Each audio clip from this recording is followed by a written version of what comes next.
Esta Venevisión, líder en opinión, por tu canal independiente, Venevisión. Muchísimas gracias por acompañarnos en Entrevista Venevisión. Ya estamos listos para iniciar nuestra conversación con el invitado del día de hoy, Jorge Rodríguez, alcalde del municipio Libertador, jefe de estrategia del Comando Zamora. Gracias por acompañarnos. Gracias a ti por invitarme, Andrés.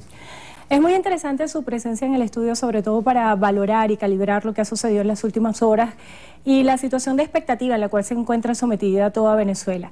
Está en desarrollo a partir de este momento la toma de Venezuela. ¿Cómo califica esta actividad?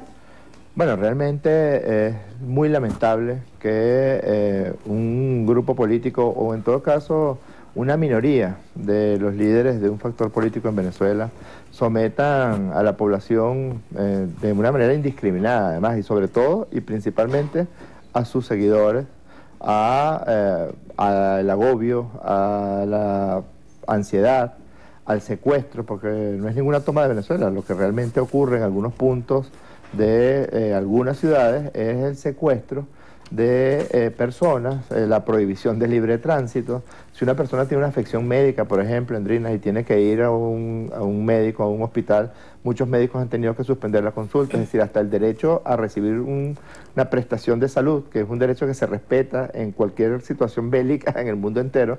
En Venezuela, un factor político obliga, sobre todo a sus seguidores, a sufrir situaciones muy peligrosas. Incluso si una persona trata de pasar por una barricada, es agredida físicamente, es agredido su vehículo, es agredida su propiedad. A mí me resulta tragicómico que por muchos años han dicho que la revolución bolivariana, que el presidente Chávez, que el presidente Maduro iba a afectar la propiedad. Hoy está el presidente Maduro entregando la vivienda a 1.700.000 y quien afecta la propiedad son precisamente los que hacían cuñas y trataban de sembrar esas matrices, quienes queman panaderías, quienes queman abastos, quienes queman vehículos privados, vehículos de transporte público, son precisamente estos sectores tan violentos. Quiero que sigamos hablando de ese tema, pero ya que menciona el tema de la propiedad, quiero hacer un inciso para conocer su opinión acerca de los destrozos y daños que han ocurrido en el municipio Libertador y en otras zonas de Caracas y que se atribuyen, según las evidencias y algunas imágenes que se muestran a través de las redes sociales, a efectivos de los cuerpos de seguridad del Estado, así como también a los llamados colectivos. ¿Qué posición tiene usted en este sentido? Miren, Andrina, los reportes que tenemos, en primer lugar, es que hemos logrado mantener la paz en la ciudad de Caracas. Realmente hay unos focos muy violentos en sectores como La Candelaria, como El Paraíso, personas armadas que disparan contra los vecinos, que hace pocos días, hace un mes ya, a un muchacho porque iba con una franela roja, casi lo linchan y lo queman vivo, también allí en El Paraíso. Ayer me quemaron una unidad recolectora de basura para La Candelaria. Imagínate tú los vecinos que tienen derechos, ¿no? Y una de las cosas que nosotros atendemos de manera muy acuciosa y tratamos de atender siempre, que es la recolección de desechos sólidos, pues estos violentos, estas personas tomaron un camión de Supra Caracas y lo quemaron, que es el que se encarga además de recoger la basura en La Candelaria. Realmente las fuerzas del orden público han trabajado de manera denodada para tratar de evitar, de impedir que se den estos hechos de violencia. ¿Quién responde por los daños a la propiedad privada? Y luego pasamos a temas ya de interés nacional. Bueno, realmente hasta ahora el único que ha respondido ha sido el gobierno de Nicolás Maduro, los gobiernos estadales y los gobiernos municipales. Es el presidente Maduro quien ha recuperado, por ejemplo, todos los comercios del Paraíso, que son comercios de personas de clase media, que son comercios pequeños. No afectan un McDonald's, pero sí le queman una panadería a un señor que tiene 35 años trabajando su panadería allí en la avenida Las Fuentes del Paraíso, o las personas que les quemaron los negocios en el Valle, que eran abastos pequeños. Todos esos han recibido créditos por parte del gobierno revolucionario, todos ellos han recibido apoyo y atención. En cambio, estos que dicen defender la propiedad privada son quienes han maltratado y afectado la propiedad, el derecho al libre tránsito. Son verdaderas dictaduras, son dictadorzuelos de la esquina o de la calle o de la rueda de prensa de Guevara cada tarde. No permiten que una persona vaya a recibir prestaciones de servicios de salud, no permiten que una persona tenga derecho a estar tranquilo en su casa, no permiten el derecho al trabajo. Las personas tienen derecho al trabajo porque si fuera un paro realmente, las personas deberían decidir voluntariamente no asistir al trabajo, pero no es eso, es un secuestro, te impiden dirigirte a tu sitio de trabajo. Hablando de temas de interés nacional, el llamado que hiciera ayer el presidente Nicolás Maduro a diálogo es interpretado por muchos como una medida extemporánea porque ya faltan tan solo horas para las elecciones de la Asamblea Nacional Constituyente. ¿Es posible que este proceso se detenga cuando faltan tan solo horas? Porque hay mucha incertidumbre acerca de los cambios que pudieran surgir a partir del diálogo y negociaciones con factores de la oposición venezolana. Te lo digo con absoluta responsabilidad y propiedad. Es absolutamente imposible que se suspenda el evento electoral del próximo día domingo. Dicho de otro modo, este próximo domingo las venezolanas y los venezolanos van a escoger a aquellas personas que estarán en un proceso de diálogo profundo. La propuesta que hiciera el 1 de mayo el presidente Nicolás Maduro, que se soltó, como tú te puedes haber dado cuenta como periodista acuciosa que eres, que se soltó por todas las calles de Venezuela, que se soltó por las ciudades, que se soltó por los caseríos, es impresionante. Endrina, más de 48.000 personas se inscribieron como precandidatos, más de 6.000 personas son candidatos. Este día domingo, no tengas ninguna duda, habrá elección de constituyente y estoy completamente seguro que la constituyente va a ser una herramienta muy poderosa para la paz, para el diálogo, para el encuentro. Y además, el presidente hizo, con conocimiento de causa, no sé si cabe el término que es muy manido, pero hizo una propuesta ayer de insistir en una comisión de diálogo. Ojalá podamos tener buenas noticias acerca de eso. En virtud de todo ese escenario que usted describe, también es muy importante señalar que hay voces que aseguran que el rechazo a la constituyente sobrepasa el 90% de la población. También es conocido, es público y notorio la postura internacional de muchos países que se han manifestado en contra de la Asamblea Nacional Constituyente, incluso han pedido la suspensión de este mecanismo y han utilizado estrategias políticas como sanciones y que han dicho que pudieran venir más sanciones al país como Estados Unidos. Yo quisiera conocer su impresión en este sentido y las declaraciones que diera el subsecretario del Departamento de Estado para el Hemisferio Occidental, Michael Fitzpatrick, quien hablaba de que hay todas las posibilidades de sanciones que están sobre la mesa para Venezuela. ¿Qué se está poniendo en juego y si es también posible que Venezuela pueda ser sometida a un embargo financiero, un embargo petrolero?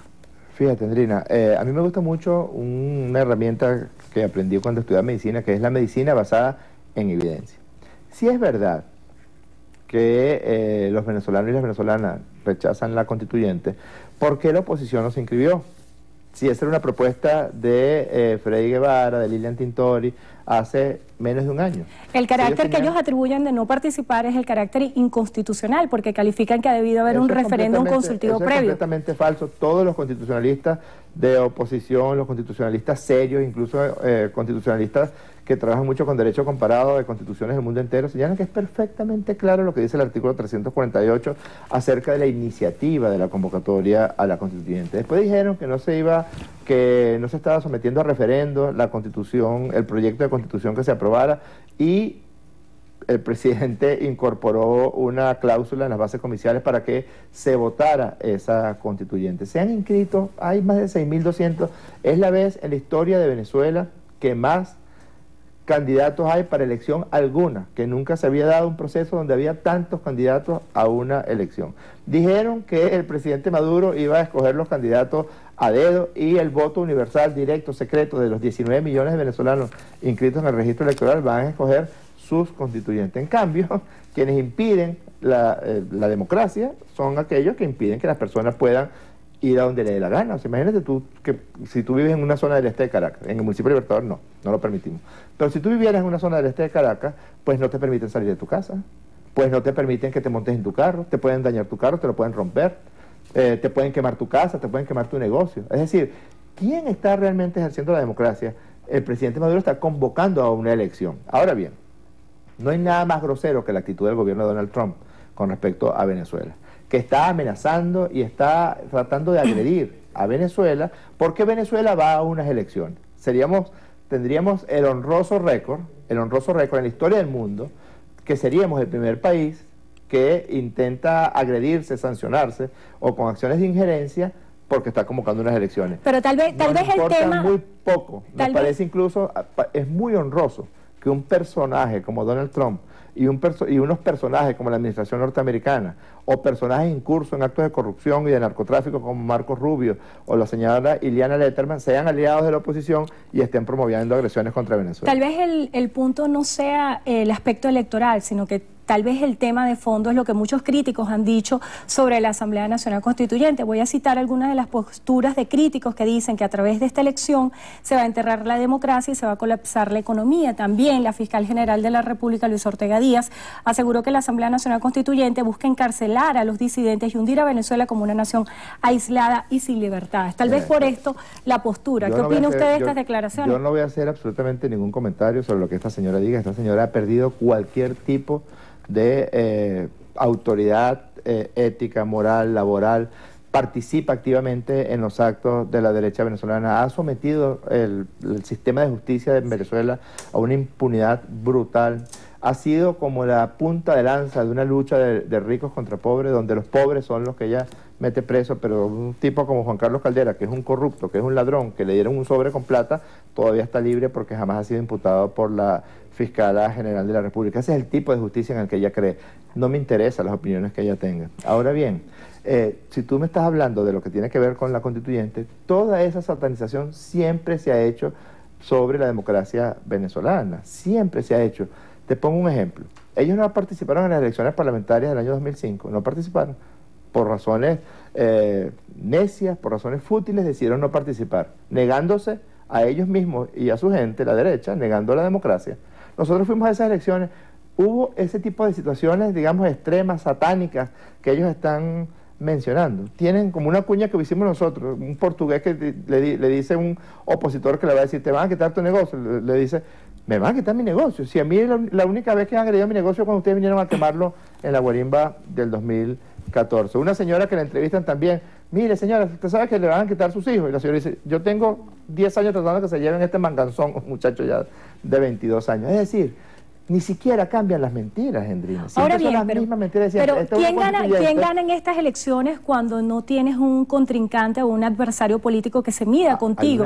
Cuando todos los representantes son afectos al gobierno. Hay una variedad tremenda de candidatos, no todos los representantes son afectos al gobierno, son distintas formas de pensar, de ver la vida. Yo he visto algunas opiniones de candidatos que son empresarios, por ejemplo, que en modo alguno militan en la misma tolda política en la que milito yo, y yo veo con profundo agrado cómo hay una gran variedad de pensamiento en esta propuesta de la constituyente. Por otra parte, tú no puedes obligar a alguien a que participe en unas elecciones. Y se puede obligar a alguien a que tenga diálogo, porque el presidente de la República el día de ayer decía, si no van al diálogo, la oposición venezolana a través de la Asamblea Nacional Constituyente lo vamos a sentar en el diálogo. Y Freddy Guevara respondía a este comentario diciendo, nos irán a meter preso o nos irán a sentar a todos para obligarnos a dialogar. ¿Cómo se obliga al diálogo en Venezuela? El general Montgomery, como lo llama Henry Ramos Alup, el general Montgomery de las guarimbas, es un ser humano que le ha hecho muchísimo daño a la paz en Venezuela, que le ha hecho muchísimo daño a la posibilidad de que las venezolanas y los venezolanos podamos entendernos con la conversación, con el diálogo, con una forma civilizada de relación. Le ha hecho muchísimo daño leyendo partes de guerra cada día. Ha hecho muchísimo daño mandando a agredir, que ha significado más de 100 venezolanos asesinados. Ha hecho muchísimo daño celebrando que quemen venezolanos. Eso es una cosa espantosa, Andrina. Y lo han hecho. Hay 9 venezolanos asesinados y más de 20 quemados vivos porque tienen un color de piel oscuro, o porque son chavistas, o porque cargan una franela roja. Un muchacho que lo quemaron en la puerta del metro de Altamira, lo quemaron porque tenía una franela roja. De eso es responsable Freddy Guevara. Lo que dijo el presidente Maduro es que ha sido tan insistente en el diálogo, porque se le puede criticar quien quiera criticarlo, quien no esté con su pensamiento político. Pero lo que tiene que reconocerle tirios y troyanos al presidente Maduro es que ha sido obsesivo en su convocatoria permanente al diálogo a la oposición venezolana. Ayer, en su discurso, lo dijo e hizo una propuesta. Vamos a ver qué pasa en las próximas horas. ¿Qué piensa usted? Se han adelantado reuniones, se ha hablado y se han corrido muchísimos rumores acerca de reuniones que se han sostenido con distintos dirigentes de la oposición venezolana. ¿Esto es cierto? Al contrario del tipo de actitudes que maneja Freddy Guevara, que es un enemigo de la paz, que es un enemigo de la posibilidad de diálogo entre venezolanos, que es responsable de que quemen venezolanos vivos, que es responsable de que prohíban el libre tránsito de las personas, que es responsable de destrozos, de negocios, de vehículos, de transporte público, de jardines de infancia, de unidades militares. Él es el responsable. Yo no voy con una opinión destemplada a agredir o a torpedear los esfuerzos de diálogo que tenemos. ¿Qué papel va a tener el presidente de la Asamblea Nacional Constituyente? Y quiero saber si se suenan algunos nombres en lo interno. No lo sé, realmente es una Asamblea Nacional muy nutrida porque tiene 545 constituyentes. La Asamblea Nacional definirá sus propias bases funcionales, como así hizo la Asamblea Nacional Constituyente del año 99.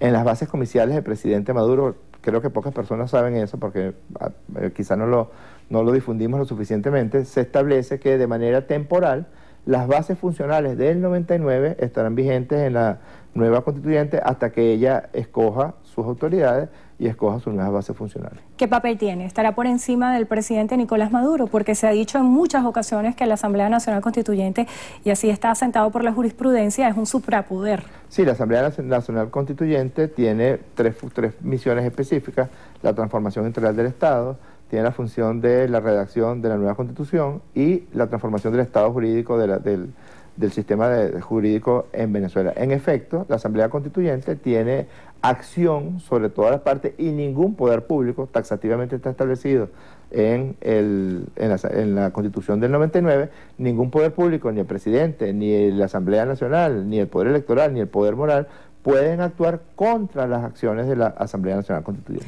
Nos queda muy poco tiempo y me quedan dos preguntas. Quiere decir que esa mentira de que se van a eliminar los poderes públicos, eso es completamente falso y absurdo. Eso no quiere decir eso. Lo que quiere decir es que las acciones de la Asamblea Constituyente pues no pueden ser dejadas sin efecto ni por el Tribunal Supremo, ni por la Asamblea Nacional, ni siquiera por el presidente de la República. Acerca del proceso electoral, ¿qué peso tiene la participación y cuándo se pudiera calificar que ustedes lo consideran un éxito político, considerando que la oposición se abroga más de 7.600.000 personas que lo respaldaron en la consulta popular que hicieron recientemente, el 16 de julio? Eso no fue ninguna consulta, ellos no se arrogan ningunos 7 millones, ellos en privado dicen lo que en verdad pasó.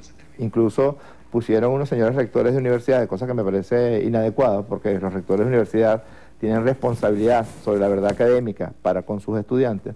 No sé si tú te diste cuenta que uno de los rectores dijo 6.500.000 votos, se sumaron los votos nulos. ¿Te recuerdas que eso, que no era una elección, porque no era secreta, no era directa, era marcando en un papel, etcétera? Cada persona podía emitir 3 opiniones. Lo que hicieron fue cada una de esas 3 opiniones lo consideraron votos, por eso fue que no dijeron votantes. Realmente ellos saben cuánta gente participó allí. En cuanto a la participación en la Asamblea Nacional Constituyente, respecto a la Constituyente no hay un límite de participación. Ahora, nosotros esperamos una amplia participación por el inmenso apoyo que ha tenido la Constituyente en Venezuela. En pocas palabras, ¿qué deben esperar los venezolanos en las próximas horas y qué va a suceder después del 30 de julio? Después del 30 de julio, paz, diálogo, futuro, esperanza. Es muy alentador que en el nuevo proyecto constitucional un capítulo completo va a estar dedicado a proteger a nuestra juventud. Es muy alentador que el papel de la mujer va a tener, y los derechos de la mujer y los asuntos relacionados con la mujer van a tener una muy importante actuación en la Asamblea Nacional Constituyente y en el proyecto constitucional. Yo creo que esta constituyente viene para traer paz, para que el diálogo realmente florezca en Venezuela. Jorge Rodríguez, alcalde del municipio de Libertador, gracias por estar con nosotros en Entrevista a Venevisión y gracias a ustedes también por habernos acompañado. Vamos a hacer una breve pausa y continuamos con más de Noticiero Venevisión.